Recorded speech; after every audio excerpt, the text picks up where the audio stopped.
Hello guys, this is நீலா. இன்றைக்கி நம்ம thriller investigation story தான் பார்க்க போகிறோம். அகெயின் இந்த ஸ்டோரி எழுதினது என்னோடய பிரதர், அவங்க பேர் சுபாஷ். ஸோ அவங்க நிறைய ஸ்டோரி எழுதியிருக்காங்க. ஸோ அதில் ஒன்று தான் இந்த ஸ்டோரி. ஓகே, இப்போ ஸ்டோரி பார்க்கலாமா?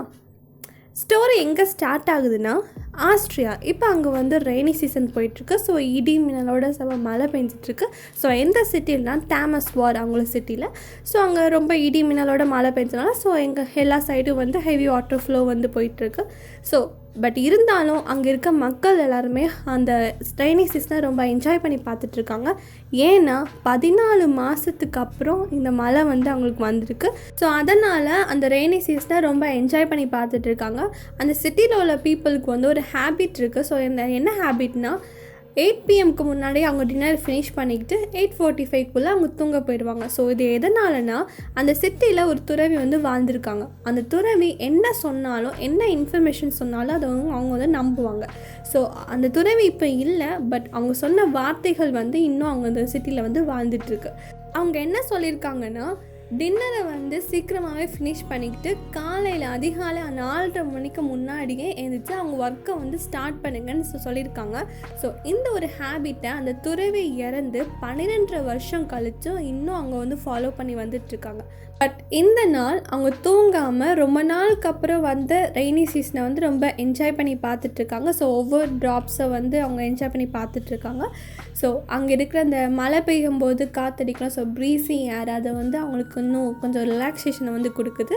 ஸோ கொஞ்சம் நேரம் கழித்து பீப்புள் ஒன் பை ஒன்னாக சரி ஓகே நம்ம தூங்க போகலான்னு சொல்லிட்டு டிசைட் பண்ணிட்டு டோரை க்ளோஸ் பண்ணிட்டு தூங்க போகிறாங்க. எல்லா டோருமே க்ளோஸ் பண்ணியாச்சு. ஆனால் ஒரு விண்டோ மட்டும் சோடியம் லைட்டோட சம்திங் எதுக்கோ காண்டி வெயிட் பண்ணிகிட்ருக்கு. அவங்க ஹேர் ப்ரீஸிங் ஏர் மியூசிக் ஏற்ற மாதிரி டான்ஸ் பண்ணிகிட்ருக்கு. அதுக்கப்புறம் அவங்க கையில் ஒரு பெண்ணை ஹோல்ட் பண்ணிவிட்டு இன்னொரு கையை அவங்க கன்னத்தில் வச்சுக்கிட்டு அவங்க டைரியில் August 2, 1956 பேஜில் சம் வேர்ட்ஸ் எழுதுறதுக்காண்டி திங்க் பண்ணிகிட்ருக்காங்க. அவங்க யாருன்னா ஃபீனலோப், ஒரு பியூட்டிஃபுல் லேடி. ஸோ அவங்களுக்கு ஒரு ஹேபிட் உண்டு. அவங்க பர்த்டே அன்னைக்கு அந்த டைரியில் சம்திங் தான் எழுதுறது. ஸோ அன்னைக்கு அவங்களுக்கு பர்த்டே. ஸோ அதனால தான் ஏதோ சம் வேர்ட்ஸ் எழுதுறதுக்காண்டி யோசிச்சுட்ருக்காங்க. அப்படி ஜன்னலை ஓப்பன் பண்ணி பார்த்துட்டு ஸோ வெளியே பார்த்துட்டே இருக்காங்க. பட் எந்த வேர்ட்ஸுமே வரல. ஏன்னா அங்கே மழை பெய்யறதுனால அவங்க திங்கிங்கை ரெயின் டாமினேட் பண்ணிகிட்டு இருக்கு. அவளோட மைண்டை இன்னொரு இன்சிடெண்ட்டும் டிஸ்ட்ராக்ட் பண்ணுது. ஸோ அது என்னென்னா, 2 ஸ்ட்ரீட் டாக். ஸோ அது ரோடை க்ராஸ் பண்ணி ரோட்டில் உள்ள எட்ஜில் உள்ள கர்வ் லைன் பக்கத்தில் வாட்டர் ஃப்ளோ ஆகிட்டுருக்கு. ஸோ அதை குடிக்கிறதுக்காண்டி போகுது. குடிக்க ஸ்டார்ட் பண்ணி கொஞ்ச நேரத்துலேயே அது குடிக்கிறத ஸ்டாப் பண்ணிவிட்டு வாட்டரை க்ளோஸாக பார்த்துட்ருக்கு. அதுக்கப்புறம் டக்குன்னு ஒரு வியர்ட் லுக் கொடுத்துட்டு அங்கேருந்து அந்த இடத்த விட்டு போயிடுது. ஸோ இவள் அதை இன்சிடெண்ட்டை பார்த்துட்ருக்கா. இவள் ஒரு cynophilist means dog lover, அதுதான் அப்படி சொல்லுவாங்க. ஸோ அதனால இவளுக்கு தெரியுது சம்திங் அந்த வாட்டரில் ஏதோ மிக்ஸ் ஆகிருக்குதுன்னு சொல்லிட்டு அவளுக்கு தெரியுது. இந்த இன்சிடெண்ட்டை பார்த்ததுக்கப்புறம் சரி இந்த வாட்டரில் என்ன இருக்குதுன்னு சொல்லி பார்க்கலான்னு டிசைட் பண்ணிவிட்டு அம்பர்லா எடுத்துகிட்டு கிளம்புறான். ஒவ்வொரு 20 மீட்டர் டிஸ்டன்ஸ்லேயும் ஒரு ஸ்ட்ரீட் லைட் இருக்குது. இவள் வீட்டுக்கு ஆப்போசிட்டில் ஒரு ஸ்ட்ரீட் லைட் இருக்குது. இவள் ரோடை க்ராஸ் பண்ண ஸ்டார்ட் பண்ணும்போது அந்த ஸ்ட்ரீட் லைட் பிளிங்க் ஆக ஸ்டார்ட் ஆகிட்டு. இதனாலனா வோல்டேஜ் ப்ராப்ளம்னால. ஸோ அதுக்கப்புறம் அதை பார்க்குறா. திருப்பி அதுக்கப்புறம் அந்த ரிமைனிங் ரோடை க்ராஸ் பண்ணி போகிறா. ஸோ பிளிங்க் ஆகிட்டே இருக்கிறனால அது என்ன வாட்டர்னு சொல்லி அவளால் பார்க்க முடியல. அதுக்கப்புறம் குடிஞ்சு பார்க்குறா. ஸோ குடியும் போது லைட்டும் பிளிங்க் ஆகிற ஸ்டாப் ஆகுது. பட் இது வாட்டர் கிடையாது, இது பிளட். ஸோ அதை பார்த்து ஷாக்காக எழுந்திரிச்சிட்டு எங்கே அந்த பிளட் வருது, ஸோ இதோட டேரெக்ஷனை பார்ப்போன்னு சொல்லிட்டு அந்த பிளட்டு அந்த டேரெக்ஷன் நோக்கி கொஞ்சம் கொஞ்சமாக போயிட்டுருக்கா. லைட்டோட பிரைட்னஸ் ஒவ்வொரு மீட்டருக்கும் டிக்ரீஸ் ஆகிட்டே இருக்குது. அதுக்கப்புறம் கொஞ்சம் இன்க்ரீஸ் ஆகுது. ஏன்னா நெக்ஸ்ட் ஸ்ட்ரீட் லைட் வந்துட்டு. ஸோ இருந்தாலும் இன்னும் அவள் பிளட் வர டேரெக்ஷனை பார்த்துட்ருக்கா. ஓரளவு 50% பிளட் எங்கேருந்து வருதுன்னு அவளுக்கு தெரிஞ்சுட்டு ஒரு நேரோ ஸ்ட்ரீட், அது சின்ன ஸ்ட்ரீட் தான். ஸோ அங்கே 2 கார்பேஜ் பின் 2 சைடுமே இருக்குது. ஸோ இவ சென்டரில் போயிட்டுருக்கா. ஸோ அவரோட கிளாத் எந்த பின்லேயும் பற்றக்கூடாதுன்னு சொல்லிட்டு ஹோல்ட் பண்ணி பிடிச்சி போயிட்டுருக்கா. அவரோட ஸ்லிப்பர் ஒரு இடத்துல தட்டுப்படுது. இவன் என்னன்னு பார்க்குறான். அது ஒரு பர்சனோட கால் முட்டு. இவன் ஷாக் ஆகுறான். ஏன்னா அந்த ஒரு பர்சன் அந்த 2 கார்பேஜ் பின்ஸுக்கு நடுஸில் இருந்து அவளை ரொம்ப ஸ்ட்ரேஞ்சாக பார்த்துட்ருக்காரு. அவரோட மவுத்து ஃபுல்லாகவே ஏதோ பயங்கரமாக ஏதோ ஒன்று வச்சு அடைச்சிருக்குது. இதை பார்த்தோன்னா அவள் ரொம்ப அலறிட்டு அந்த இடத்தோட ஸ்பீடாக ஓடி வரும்போது அவள் ட்ரெஸ்ஸு ஒரு பின்னில் ஸ்டக்காக இழுக்குது. அதுக்கப்புறம் அதை ஃபாஸ்ட்டாக தள்ளி விட்டுட்டு அந்த ஸ்ட்ரீட்டை விட்டு வெளியே வந்துடான். அதுக்கப்புறம் கொஞ்சம் தூரம் தள்ளி வந்து மெயின் ரோடுக்கு வந்ததுக்கப்புறம் கொஞ்ச நேரம் நின்று ஒரு டீப் பிரெத் எடுத்துகிட்டு நிற்கிறான். அதுக்கப்புறம் தான் ரியலைஸ் பண்ணுறேன் நம்ம வந்து பிளட்டு வந்த டைரெக்ஷன் நம்ம பார்க்கவே இல்லையேன்னு சொல்லிட்டு திருப்பியும் குனிஞ்சிட்டு அந்த பிளட்டோட டைரெக்ஷனை பார்க்குறான். அந்த பிளட்டு வந்து அந்த பின்னோட எட்ஸ்லேருந்து தான் வருது. உடனே அவளோட பிரெத்தை வந்து கொஞ்சம் ஹோல்ட் பண்ணிவிட்டு மெதுவாக ஸ்லோவாக அந்த மேன் கிட்ட வந்து போகிறா. அந்த மேனுக்கு நெக்கு வந்து கட்டாக இருக்குது. ஸோ அதனால தான் அங்கேருந்து அந்த பிளட்டு வருது. ஸோ இதனால தான் ரீசன் சொல்லிட்டு அவளுக்கு தெரியுது. ஸோ அப்போ டைம் வந்து 11:30 PM. ஸோ உடனே வந்து அந்த இன்சிடெண்ட்டை வந்து போலீஸ்க்கு கால் பண்ணி சொல்லுவான்னு சொல்லி டிசைட் பண்ணுறான். போலீஸ் வந்து அவளோட வீட்டுக்கு 12:10 AM வந்து வராங்க. போலீஸ் வந்து அவளோட பர்சனலிட்டிஸ் எல்லாம் கேட்டதுக்கப்புறம் அவளோட அந்த டெட் பாடியை பற்றி கேட்க ஸ்டார்ட் பண்ணுறாங்க. ஸோ அதுக்கு முன்னாடி வந்து அந்த டெட் பாடி அந்த பிளேஸ்லேருந்து ரெக்கவர் பண்ணுறாங்க. So 3 policeman Robert, Peter, Michael so அவளோட வீட்டுக்கு வந்து கொஸ்டின் கேட்க ஸ்டார்ட் பண்ணுறாங்க. ஸோ ராபர்ட் கேட்குறான், அந்த மர்டர் நடந்த பிளேஸ்லேருந்து உங்கள் வீட்டு வந்து 190 மீட்டர் டிஸ்டன்ஸில் இருக்குது. ஸோ நீங்கள் வந்து எங்களுக்கு 11:30 PMக்கு கால் பண்ணியிருக்கீங்க. ஸோ அந்த டைமில் நீங்கள் என்ன பண்ணீங்கன்னு சொல்லி கேட்குறான். ஃபீனலோப் வந்து அந்த ஸ்ட்ரேஞ்ச் பர்சன் பார்த்ததுக்கப்புறம் ஸோ ரொம்ப அது ஷாக்கில் அப்படி இருந்தால் ஸோ அவளோட அந்த ஆன்சர் பண்ணவே முடியல. பீட்டர் வந்து அவளோட கண்டிஷனை அண்டர்ஸ்டாண்ட் பண்ணிக்கிட்டு உன்னை சொல்கிறான், ரிலாக்ஸ் மேம், நாங்கள் கேட்குற கொஸ்டினுக்கு நீங்கள் சொன்னீங்கன்னா எங்களோட இன்வெஸ்டிகேஷனுக்கு கொஞ்சம் யூஸ்ஃபுல்லாக இருக்கும். சரி இப்போ சொல்லுங்கள், நீங்கள் அந்த டைமில் நீங்கள் என்ன பண்ணிட்டு இருந்தீங்க அப்படின்னு சொல்லிட்டு கேட்குறான். உடனே அவன் இன்சிடெண்ட்டை வந்து சொல்ல ஸ்டார்ட் பண்ணுறான். ஸோ நான் வந்து ஒரு டைரி லைன்ஸ் கொஞ்சம் எழுதுறதுக்காண்டி கொஞ்சம் யோசிச்சுட்டு இருந்தேன். ஸோ அந்த டைமில் ஜன்னல் வழியாக 2 டாக் வந்து வாட்டர் குடிக்கிறதுக்காண்டி போயிட்டு இருந்துச்சு. ஸோ அது குடிக்கும்போது அது வந்து வாட்டருக்கு பிடிக்கலை. ஸோ பிகாஸ் ஆஃப் டேஸ்ட் அதனால் அதுக்கு பிடிக்கலை. ஸோ அந்த வாட்டரில் என்ன இருக்குதுன்னு சொல்லி பார்க்குறதுக்காண்டி நான் போனேன். ஸோ அந்த வாட்டரில் வந்து பிளட்டு தான் இருந்துச்சு. ஸோ அந்த பிளட்டு அந்த டைரெக்ஷன் நான் ஃபாலோ பண்ணி பார்க்கும்போது ஸோ அங்கே ஒரு டெட் பாடி இருந்துச்சு. ஸோ அதனால உங்களுக்கு நான் கால் பண்ணேன்னு சொல்லிட்டு அவர் ரிப்ளை பண்ணுறான். ராபர்ட் வந்து கேட்குறான், கவர்மெண்ட் வந்து டாக் ப்ரொடெக்ஷன் ஆக்ட்னு சொல்லிட்டு இந்த வீக் வந்து இன்ட்ரடியூஸ் பண்ணியிருக்காங்க. ஸோ எதுக்குன்னா ஸ்ட்ரீட் டாக்ஸை வந்து தனியாக செப்பரேட் ஃபார்ம்ஸில் வச்சு சேவ் பண்ணுறதுக்கு. பட் அப்படி இருக்கும்போது நீங்கள் எப்படி டாக்ஸை பார்த்தீங்க அப்படின்னு சொல்லி கேட்குறான். அதுக்கு அவள் சொல்கிறான், எனக்கு தெரியல, பட் இருந்தாலும் சில டாக்ஸ் வந்து இங்கே போயிட்டுருக்கு. ஸோ அதனால தான் நான் டாக்ஸை பார்த்துருப்பேன் அப்படின்னு சொல்லிட்டு அவள் ரிப்ளை பண்ணுறான். பீட்டர் வந்து கேட்குறான், என்ன ரீசனுக்காண்டி நீங்கள் 11:30 PM வரைக்கும் தூங்காமல் இருந்தீங்க? நீங்கள் சொல்கிறீங்க ஏதோ எழுத போகிறீங்கன்னு, ஏன் இந்த டைமில் அப்படின்னு கேட்குறான். அதுக்கு அவள் சொல்கிறான், ரொம்ப நாளுக்கு அப்புறம் மழை வந்ததுனால நான் ரொம்ப ஹாப்பி ஆகிட்டேன். ஸோ அதனால தான் அப்படின்னு சொல்கிறான். அதுக்கப்புறம் அவள் கேட்குறான், ஸோ அந்த பர்சன் யார்? அந்த பர்சன் நெக்கில் கட்டை இருக்கிறத நான் பார்த்தேன், பட் இதுக்கு முன்னாடி அவரை நான் பார்த்ததே கிடையாது. யார் இந்த பர்சன் அப்படி கேட்குறான். அதுக்கு மைக்கேல் சொல்கிறான், ஸோ அவர் பேர் வந்து மேக்ஸ். அவர் இங்கிலாந்துலேருந்து வந்திருக்காரு. அவர் ஒரு டூரிஸ்ட் காய், ஆஸ்திரியா விசிட் பண்ணுறதுக்காண்டி வந்திருக்காரு அப்படின்னு சொல்கிறான். அதுக்கப்புறம் போலீஸ்மேன் வந்து ஓகே மேம், நாங்கள் வந்து எந்த டைம்னாலும் உங்களை வந்து இந்த இன்வெஸ்டிகேஷனுக்காண்டி கூப்பிடுவோன்னு சொல்லிட்டு கிளம்புறாங்க. ஸோ அந்த டைமில் அவர் கேட்குறா, நான் வந்து அந்த மேக்ஸ் பாடியை நான் பார்க்கலாமா? நான் ரெய்னி டைம்னால ஸோ அவரோட ஃபேஸை வந்து கிளியராக பார்க்கல. ஸோ நான் பார்க்கலாமான்னு கேட்குறா. அதுக்கு போலீஸ் சொல்கிறா, நோ மேம், நீங்கள் இங்கேயே இருங்க, நாங்கள் வந்து அவங்களை கூப்பிடுவோன்னு சொல்லிட்டு கிளம்புறாங்க. ஸோ அதுக்கப்புறம் ஃபீனோலோப்க்கு தூக்கமே வரல. ஏன்னா அந்த டெட்லி ஃபேஸ் வந்து அவரோட மைண்டில் வந்து வந்துக்கிட்டே இருக்குது. ஸோ எஸ்பெஷலி அந்த அவரோட ஸ்ட்ரேஞ்ச் ஐஸ் வந்து அவளை தூங்கவே விடலை. ஸோ நெக்ஸ்ட்டு வந்து இன்வெஸ்டிகேஷன் ஸ்டார்ட் ஆகுது. போலீஸ்க்கு வந்து ஒரு ஃபஸ்ட்டு இன்ஃபர்மேஷனாக என்ன கிடைக்குதுன்னா, ஸோ மர்டர் வந்து அரௌண்ட் 10 PM தான் நடந்திருக்குன்னு சொல்லி ஒரு இன்ஃபர்மேஷன் கிடைக்குது. Next day morning news paper வருது. செகண்ட் பேஜ் ஃபுல்லாகவே இந்த மர்டர் பற்றி தான் எக்ஸ்பிளைன் பண்ணியிருக்காங்க. இவன் நியூஸ் பேப்பரை ரீட் பண்ணுறான். ஸோ எல்லாம் என்ன மென்ஷன் பண்ணியிருக்குன்னா, விக்டிம்ஸோட மவுத்து ஃபுல்லாக உள்ளன் த்ரெட்டை வச்சு பிளாக் பண்ணியிருக்காங்க. ஸோ அடைச்சிருக்காங்க. ஸோ பார்த்து ஷாக் ஆகுறா. ஸோ இன்னும் ஒரு பயங்கரமான நியூஸ் என்னதுன்னா, விக்டிமோட பிங்கி ஃபிங்கர் அப்புறம் பிங்கி டோஸ், நம்ம கையிலோட லாஸ்ட் ஃபிங்கரும் கட் ஆகிருக்குதான். ஸோ மற்றபடி எந்த ஒரு அங்கே ஒரு காயமும் அந்த பாடியில் வந்து இல்லையா. ஸோ இவ்வளோ தான் அந்த பேப்பரில் மென்ஷன் பண்ணியிருக்கு. ஸோ இந்த நியூஸ் வந்து அந்த சிட்டி ஃபுல்லாக பரவுது. ஸோ போலீஸும் பீப்புள்கிட்ட சொல்கிறாங்க, நீங்கள் லேட் டைமில் யாரும் வீட்டை விட்டு வெளியே வராதிங்க அப்படின்னு சொல்கிறாங்க. Next day the same police person யார்லானா ராபர்ட், மைக்கேல், பீட்டர் இவங்க 3 பேரும் ஃபீனலோப் ஹோமுக்கு போகிறாங்க. ஸோ பீட்டர் வந்து கேட்குறான், மர்டரை பற்றி நீங்கள் நியூஸில் பார்த்துருப்பீங்க கரெக்டாக அப்படின்னு சொல்லி கேட்குறான். அதுக்கு அவள் சொல்கிறான், ஆமாம் நான் பார்த்தேன் அப்படின்னு சொல்கிறான். ஸோ அதுக்கப்புறம் அவன் வந்து கேட்குறான், ஸோ நீங்கள் இந்த ஃபேஸை வந்து இதுக்கு முன்னாடி பார்த்துருக்கீங்கன்னு சொல்லி கேட்குறதுக்கு அவள் சொல்கிறான், இல்லை நான் பார்த்தது கிடையாது. ஸோ அதுக்கப்புறம் இன்வெஸ்டிகேஷன் வந்து போயிட்டுருக்கு. நாங்கள் கொஞ்சம் பர்சன்ஸை வந்து உலன் ஃபேக்டில் அலோவ் பண்ணி இன்வெஸ்டிகேஷன் பண்ணிகிட்ருக்கோம் அப்படின்னு சொல்கிறான். அதுக்கப்புறம் ராபர்ட் கேட்குறான், சரி ஓகே உங்கள் பேக்கில் என்ன அப்படி கேட்குறான். அதுக்கு அவள் சொல்கிறான், நான் கொஞ்சம் உல்லன் த்ரெட் வச்சுருக்கேன், என்னோட கிராஃப்ட் பண்ணுறதுக்காண்டி வச்சுருக்கேன் அப்படின்னு சொல்கிறான். ஸோ அதை கேட்டோன்னே ராபர்ட்டுக்கு வந்து ஒரு லைட்டாக அவன் மேலே ஒரு டவுட் வருது. அவளை வந்து கொஞ்சம் க்ளோஸாக வாட்ச் பண்ணணும்னு சொல்லி டிசைட் பண்ணுறான். ஸோ அதுக்கப்புறம் 3 பேர் சொல்கிறாங்க, ஓகே மேம், நீங்கள் எதாவது ஃபாரின் கண்ட்ரீஸ்க்கு போகிறதா இருந்தால் எங்ககிட்ட இன்ஃபார்ம் பண்ணாமல் நீங்கள் போகக்கூடாதுன்னு சொல்லிவிட்டு அவங்க 3 பேரும் கிளம்புறாங்க. 2 நாள் போச்சு, 3 நாள் போச்சு. போலீஸ்க்கு எந்த ஒரு க்ளூவும் இந்த மேர்டரை பற்றி கிடைக்கவே இல்லை.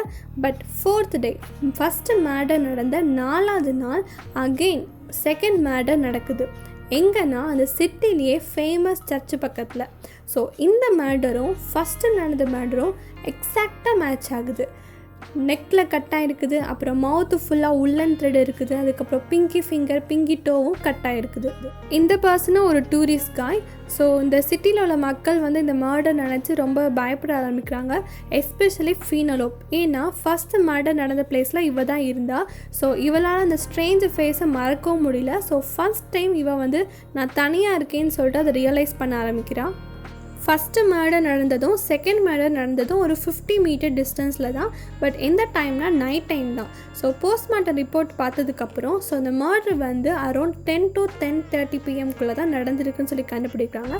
பட் இந்த க்ளூ வச்சும் போலீஸ்க்கு இதை பண்ணது யாருன்னு சொல்லிட்டு கண்டுபிடிக்க முடியல. ஸோ ஒரு 80 மெம்பர்ஸ் வந்து உல்லன் ஃபேக்ட்ரியில் வந்து ஒர்க் பண்ணிகிட்டு இருக்காங்க. அப்போ போலீஸ் வந்து ஒரு 55 பேரை வந்து இன்வெஸ்டிகேட் பண்ணிட்டாங்க. பட் இருந்தாலும் ஒரு சிங்கிள் க்ளூ கூட அவங்களுக்கு கிடைக்கல. டே பை டே போலீஸ் டீமுக்கு வந்து ப்ரெஷர் வந்து இன்க்ரீஸ் ஆகுது. செகண்ட் மர்டர் நடந்து 7வது நாளுக்கு அப்புறம் அகெயின் ஒரு 3rd மர்டர் வித் சேம் சைனோடு நடக்குது. நெக்கில் கட்டாயிருக்கு, மவுத்து ஃபுல்லாக உள்ளன் த்ரெட், அப்புறம் பிங்கி ஃபிங்கர் பிங்கி டோ வந்து கட்டாயிருக்குது. ஆனால் உள்ளன் ஃபேக்ட்ரியில் வேலை பார்க்குற ஒர்க்கர்ஸ்க்கு எல்லாருமே ஏஜ் 50க்கு மேலே தான். ஸோ எல்லாத்துக்குமே ஹேபிட் உண்டு, அவங்க 8:45 PM தூங்கிடுவாங்க. ஸோ இதை பார்க்கும்போது போலீஸ் என்ன நினைக்கிறாங்கன்னா, ஸோ நம்ம ஃபேக்ட்ரியில் இன்வெஸ்டிகேஷன் பண்ணுறது நம்ம ஸ்டாப் பண்ணுறோன்னு சொல்லி டிசைட் பண்ணுறாங்க. ஏன்னா 90% ஆஃப் உள்ளன் த்ரெட் வந்து எக்ஸ்போர்ட் தான் பண்ணுறாங்க. சிட்டியில் உள்ள கொஞ்சம் மெம்பர்ஸ் தான் அதை வாங்கிட்டு போகிறாங்க. ஸோ ரொம்ப நாளுக்கு அப்புறம் போலீஸ்க்கு வந்து ஒரு ஸ்ட்ராங் பாயிண்ட் கிடைக்கும். ஸோ அவங்க என்ன டிசைட் பண்ணுறாங்கன்னா, அந்த உள்ளன் த்ரெட் வாங்குகிற மெம்பர்ஸோட வீட்டை வந்து நம்ம லிஸ்ட் எடுப்போம்னு சொல்லி டிசைட் பண்ணுறாங்க. ஆனால் இது ரொம்ப லேட்டு. ஸோ அது ஏன்னா அதுக்கப்புறம் ஒரு 4th மர்டரும் வந்து ஒரு ஹோட்டல் பக்கத்தில் நடக்குது. சேம் சைனோட நெக்கில் கட்டாயிருக்கும், மவுத்தில் ஃபுல்லாக உள்ளன் த்ரெட்டு, அப்புறம் பிங்கி ஃபிங்கர் பிங்கி டோ வந்து கட்டாயிருக்கும். ஸோ இது வந்து ரொம்ப லேட்டுன்னு சொல்லிட்டு போலீஸ் வந்து நினைக்கிறாங்க. இந்த 4 மர்டருமே மக்கள் வாழ்கிற இடத்துல வந்து நடக்கலை. இந்த ஏரியாலாம் எப்படின்னா 6 PMக்கு முன்னாடியே க்ளோஸ் ஆகிடும். இந்த இடத்துல வந்து இன்வெஸ்டிகேஷன் பண்ணுறதும் ரொம்ப டஃப். ஏன்னா அங்கே வந்து எந்த ஒரு பீப்புளுமே இருக்க மாட்டாங்க. ஸோ இந்த 3 மர்டரும் ஃபஸ்ட்டு நடந்த 3 மர்டரும் அப்ராக்சிமேட்டாக அந்த மக்கள் வாழ்கிற இடத்துலேருந்து 200 மீட்டர் டிஸ்டன்ஸ் தள்ளி தான் நடந்திருக்கு. பட் 4th மர்டர் மட்டும் 100 மீட்டர் டிஸ்டன்ஸில் நடந்திருக்கு. போலீஸ் வந்து சில வீட்டுக்கு போய் இன்வெஸ்டிகேஷன் பண்ணுறாங்க. ஸோ அந்த டைமில் ஒரு 8 வயசு குழந்தை வந்து சொல்லுது, இந்த டைமில் நான் ஒரு பர்சனை வந்து இந்த பிளேஸில் நான் பார்த்தேன் அப்படின்னு சொல்லுது. ஸோ அந்த குழந்தை சொன்ன பிளேஸும் போலீஸ்க்கு வந்து எந்த ஒரு பாயிண்ட்டும் கிடைக்கல. ஏன்னா அந்த குழந்தைய தவிர வேறு யாருமே அந்த பர்சனை பார்க்கவே இல்லை. அதுக்கப்புறம் போலீஸ் வந்து வீட்டில் யாரெல்லாம் உள்ளன் த்ரெட் வாங்குறா, ஸோ அதை நம்ம சர்ச் பண்ண ஸ்டார்ட் பண்ணலான்னு சொல்லி ஸ்டார்ட் பண்ணுறாங்க. ஸோ எப்படி பண்ணுறாங்கன்னா, 4 மர்டர் நடந்து ஒரு 300 மீட்டர் டிஸ்டன்ஸ்க்குள்ளே இருக்கிற பிளேசஸ் வந்து சர்ச் பண்ண ஸ்டார்ட் பண்ணுறாங்க. ஸோ 8 நாள் இன்வெஸ்டிகேஷனுக்கு அப்புறம் ஸோ அங்கே என்ன தெரிய வருதுன்னா, அங்கே 202 ஹவுசஸ் வந்து இருக்குதுன்னு சொல்லி கண்டுபிடிக்கிறாங்க. ஸோ அதில் 160 ஹவுசஸ் வந்து அந்த துறவியிலேருந்து வந்த ஆசிரமத்தில் சேர்ந்தவங்க தான். ஸோ சிட்டியில் உள்ளவங்க எல்லாருக்குமே தெரியும் அவங்க வந்து எந்த ஒரு க்ரைமும் பண்ண மாட்டாங்கன்னு. ஸோ அதை போலீஸும் நம்புகிறாங்க. ஸோ அதுக்கப்புறம் என்ன டிசைட் பண்ணுறாங்கன்னா, ஸோ அந்த ஹவுஸை விட்டுட்டு ரிமைனிங் ஹவுஸை வந்து நம்ம சர்ச் பண்ணலான்னு சொல்லி டிசைட் பண்ணுறாங்க. ஸோ ஃபீனலோப் ஹோமும் அந்த ஹவுஸ்க்கு கீழே தான் வரும். போஸ்ட்மார்ட்டம் ரிப்போர்ட் படி டாக்டர் என்ன சொல்கிறாங்கன்னா, ஸோ அந்த கொலை பண்ணவங்க வந்து மென்டல் இல்னஸ் பர்சனாக தான் இருக்கும். ஸோ நம்ம வந்து சீக்கிரமாக நெக்ஸ்ட் மர்டரை வந்து நம்ம ஸ்டாப் பண்ணணும், இன்னொரு விக்டிம்ஸோட லைஃப்பை வந்து நம்ம சேவ் பண்ணணும்னு சொல்லி டாக்டர் சொல்கிறாங்க. ஸோ அதுக்கப்புறம் ஒவ்வொரு மர்டர் நடந்து ஒரு 100 மீட்டர் டிஸ்டன்ஸ்க்குள்ள பிளேஸில் வந்து ஒரு 3 செப்பரேட் போலீஸை வந்து அலோகேட் பண்ணுறாங்க. ஸோ ராபர்ட் வந்து ஃபஸ்ட்டு மர்டர் நடந்த பிளேஸில் வந்து இருக்கிறான். ஸோ அங்கே வந்து 12 ஹவுசஸ் இருக்குது. ஸோ அந்த ஹவுஸில் ஃபுல்லாகவே உள்ளன் த்ரெட்ஸ் வந்து யூஸ் பண்ணுறாங்க. ஸோ வேறு ரீசன்காண்டி. பட் ஃபீனலோப் மட்டும் எல்லாரும் வந்து பிஸ்னஸ்காண்டி உள்ளன் த்ரெட்டை வந்து யூஸ் பண்ணுறாங்க. பட் ஃபீனலோப் அப்படி கிடையாது. ஸோ ராபர்ட் என்ன டிசைட் பண்ணுறான்னா, ஃபீனலோப் ஹவுஸ்லேருந்தே நம்ம இன்வெஸ்டிகேஷன் ஸ்டார்ட் பண்ணலான்னு சொல்லி டிசைட் பண்ணுறான். 2 நாளுக்கு அப்புறம் போலீஸ்க்கு வந்து 4வது நடந்த பிளேஸ்லேருந்து கொஞ்சம் எவிடன்ஸ் கிடைக்குது. என்னதுன்னா 2 ஃபுட் பிரிண்ட் கிடைக்குது. ஒன்று வந்து விக்டிமோடது, இன்னொன்று வந்து unisex slipper food print. So இது வந்து மேபி மர்டரர் வந்து மேனாக இருக்கலாம், இல்லாட்டா விமனாக இருக்கலாம். இன்னொரு சைடு ராபர்ட் வந்து ஃபீனலோ ஃபஸ்ட்டு மர்டர் நடந்த டைமில் கொடுத்த ஸ்டேட்மெண்ட்டை திங்க் பண்ணி பார்த்துட்டே இருக்கான். ஸோ அப்போது ஞாபகம் வருது, அவள் வந்து டாக்கை பற்றி சொன்னது ஞாபகம் வருது. உடனே இவன் ராபர்ட் வந்து டாக் ஃபார்மிங் கார்ப்பரேஷன்கிட்ட போய் கேட்குறான், நீங்கள் வந்து எத்தனை டாக்ஸ் உங்கள் ஃபார்மில் வந்து வச்சுருக்கீங்கன்னு சொல்லி கேட்குறான். அதுக்கு வந்து அவங்க ஆஃபீஸர் ரிப்ளை பண்ணுறாங்க, அரௌண்ட் 150 டாக்ஸ் வந்து இருக்குது அப்படின்னு சொல்கிறாங்க. உடனே அவன் கேட்குறான், இன்னும் ரிமைனிங் டாக்ஸ் வந்து இந்த சிட்டியில் வந்து இருக்குதுன்னு சொல்லிட்டு ஏதாவது ரிப்போர்ட் கிடச்சிச்சான்னு சொல்லி கேட்குறான். ஸோ அதுக்கு சொல்கிறாங்க, இல்லை நாங்கள் வந்து ஜூன் 18 வந்து இந்த ஒர்க்கை ஸ்டார்ட் பண்ணோம். ஸோ ஜூலை 31 நாங்கள் எல்லா டாக்குமே பிடிச்சிட்டோம், எங்களோட ஒர்க் எல்லாமே முடிச்சிட்டோம் அப்படின்னு சொல்கிறாங்க. ஸோ இதுக்கூட ரிப்போர்ட்டை வந்து நாங்கள் கவர்மெண்ட் கிட்ட சப்மிட் பண்ணியாச்சுன்னு சொல்லிட்டு அவங்க ரிப்ளை பண்ணுறாங்க. திருப்பியும் ராபர்ட் வந்து ஃபீனலோ ஃபஸ்ட்டு மர்டர் நடந்த டைமில் கொடுத்த ஸ்டேட்மெண்ட்டை திங்க் பண்ணி பார்த்துக்கிட்டே இருக்கான். ஏன்னா மர்டர் வந்து நடந்த டைம் வந்து August 1 நைட்டு. பட் ஃபீனலோ என்ன சொன்னால், நான் வந்து 2 டாக் வந்து அந்த சேம் நைட் பார்த்தேன்னு சொன்னான். பட் கார்ப்பரேஷன் என்ன சொல்கிறாங்க, நாங்கள் வந்து ஜூலை 31 எங்களோட எல்லா ஒர்க்கையும் முடிச்சுட்டு நான் கவர்மெண்ட் கிட்ட ரிப்போர்ட்டை சப்மிட் பண்ணிட்டோன்னு சொல்கிறாங்க. ஸோ இதெல்லாம் பார்த்ததுக்கப்புறம் என்ன டிசைட் பண்ணுறாங்க, நம்ம நாளைக்கு வந்து ஃபீனலோ வீட்டுக்கு போய் நம்ம இன்வெஸ்டிகேட் பண்ணுறோன்னு சொல்லி டிசைட் பண்ணுறான். ஸோ நெக்ஸ்ட் டே மார்னிங் வந்து ராபர்ட் வந்து அவனோட வீட்டுக்கு போகிறான். வீட்டுக்கு போய் அந்த டாக்ஸை பற்றி கேட்குறான். ஸோ அதுக்கும் அவன் சொல்கிறான், ஆமாம் நான் 2 டாக்ஸை பார்த்தேன். ஸோ அதுதான் என்ன அந்த டெட் பர்சனை வந்து கண்டுபிடிக்கிறதுக்கு வழி காமிச்சிச்சு. ஸோ அதுக்கப்புறம் தான் உங்களுக்கு நான் கால் பண்ணேன்னு சொல்லிட்டு அவன் ரிப்ளை பண்ணுறான். அதுக்கப்புறம் ராபர்ட்டும் சரி ஓகேன்னு சொல்லிட்டு அந்த பிளேஸ்லேருந்து வந்துடுறான். ராபர்ட் வந்து டிசைட் பண்ணுறான், ஸோ நம்ம வந்து ஃபீனலோ கிட்ட தான் கம்ப்ளீட்டாக இன்வெஸ்டிகேஷன் பண்ணணும், பட் மற்ற மக்களோட இவகிட்ட தான் கண்டிப்பாக பண்ணணும்னு சொல்லிட்டு அவள் டிசைட் பண்ணுறான். ஸோ அந்த டைமில் ஒரு கார்ப்பரேஷன் கிட்டேருந்து ஒரு இன்ஃபர்மேஷன் ரிசீவ் ஆகுது. ஸோ என்னன்னா, சாரி சார், நாங்கள் வந்து ஒரு டாக்கை மிஸ் பண்ணிட்டோம், அது இப்போ தான் எங்களுக்கு கிடச்சிச்சு. ஸோ இப்போ நாங்கள் கம்ப்ளீட் ரிப்போர்ட் வந்து நான் கவர்மெண்ட் கிட்ட சப்மிட் பண்ணியாச்சு. ஸோ இப்போ நாங்கள் கண்டிப்பாக சொல்கிறோம், இந்த சிட்டியில் எந்த ஒரு ஸ்ட்ரீட் டாக்ஸுமே இல்லைன்னு சொல்லி அவங்க சொல்கிறாங்க. ஸோ இதை கேட்டேன்னா ராபர்ட்டுக்கு வந்து ரொம்ப இரிட்டேட் ஆகுது. ஸோ அதுக்கப்புறம் பாஸ்ட் கேஸ் ஃபைல்ஸ், அதாவது மென்டல் இன்னஸ் கிரைம்ஸில் இதுக்கு முன்னாடி நடந்த கேஸ் ஃபைல்ஸை வந்து பார்க்குறதுக்காண்டி அவன் போகிறான். இந்த இன்வெஸ்டிகேஷனில் ஒரே க்ளூ என்னன்னா, இந்த க்ரைமை பண்ணது கண்டிப்பாக மென்டல் இன்னஸ் பர்சனாக இருக்கும்னு சொல்லி டாக்டர் சொல்லிட்டாங்க. ஸோ அதனால் அவன் என்ன பண்ணுறான்னா, இதுக்கு முன்னாடி பாஸ்ட் ஃபைல்ஸில் யாராவது மென்டல் இன்னஸ் பர்சனாக இருந்து க்ரைம் எதாவது பண்ணியிருக்காங்களான்னு சொல்லிட்டு அது டீட்டெயில்ஸ் கிடச்சிச்சின்னா, ஸோ இந்த இன்ஃபர்மேஷன் வந்து நம்ம இந்த இன்வெஸ்டிகேஷனுக்கு ரொம்ப யூஸ்ஃபுல்லாக இருக்குன்னு சொல்லி திங்க் பண்ணுறான். ஸோ அதுக்காண்டி நெக்ஸ்ட் டே வந்து அந்த கேஸ் ஃபைல் ஸ்டோரேஜ் இடத்துக்கு போகிறான். ஸோ அவனுக்கு நிறைய டைம் இல்லைனால கொஞ்சம் டைம் அலோகேட் பண்ணிவிட்டு சர்ச் பண்ண ஆரம்பிக்கிறான். ஸோ 3 மணி நேரம் கழித்து ஒரு 2 க்ரைம் இன்சிடென்ட் வந்து ஒரு ஸ்கூலில் நடந்ததை கண்டுபிடிக்கிறான். என்ன இன்சிடென்ட்னா, ஒரு ஸ்டூடெண்ட் நேம் லாரன், அவன் என்ன பண்ணுறான், இன்னொரு ஸ்டூடெண்ட்டோட ஃபிங்கரை வந்து கடிச்சு விட்டான். இந்த இன்சிடென்ட் எப்போ நடக்குதுன்னா April 13, 1947. ஸோ அதுக்கப்புறம் அவளை வந்து ஒரு ட்ரீட்மெண்ட்காண்டி ஒரு ஹாஸ்பிட்டலில் அட்மிட் பண்ணுறாங்க. ஸோ ரிகார்டிங் மென்டல் இல்னஸ்னால. ஸோ 1 இயர் ட்ரீட்மெண்ட் முடிஞ்சதுக்கப்புறம் அவளை வந்து அதே ஸ்கூலில் ஜாயின் பண்ண போகிறாங்க. பட் வந்து ஸ்கூல் வந்து அட்மிஷன் கொடுக்கல. ஸோ பேரண்ட்ஸ் என்ன டிசைட் பண்ணுறாங்கன்னா, இன்னொரு ஸ்கூலில் ஜாயின் பண்ணுறதுக்கு டிசைட் பண்ணுறாங்க. ஸோ October 12, 1949 லாரன் வந்து திருப்பி அதே க்ரைமை வந்து பண்ணுறா. ஸோ என்னன்னா, அதே மாதிரி தான் இன்னொரு கிளாஸ்மேட்டோட ஃபிங்கர் கையை வந்து கடிச்சு விட்றான். ஸோ இந்த டைம் விக்டிம்ஸோட பேரண்ட் வந்து அந்த லாரண்ட்டுக்கு அகெயின்ஸ்டாக கம்ப்ளைண்ட் வந்து ஃபைல் பண்ணுறாங்க. ஸோ அப்போது இன்வெஸ்டிகேஷன் பண்ணும்போது அவன் என்ன சொல்கிறான்னா, நான் வந்து அவளோட ஃபிங்கர் வந்து கேட்டேன், அவள் வந்து எனக்கு கொடுக்கவே இல்லை, ஸோ நானே அவகிட்டேருந்து எடுத்துக்கிட்டேன் அப்படின்னு அவள் சாதாரணமாக சொல்கிறாத.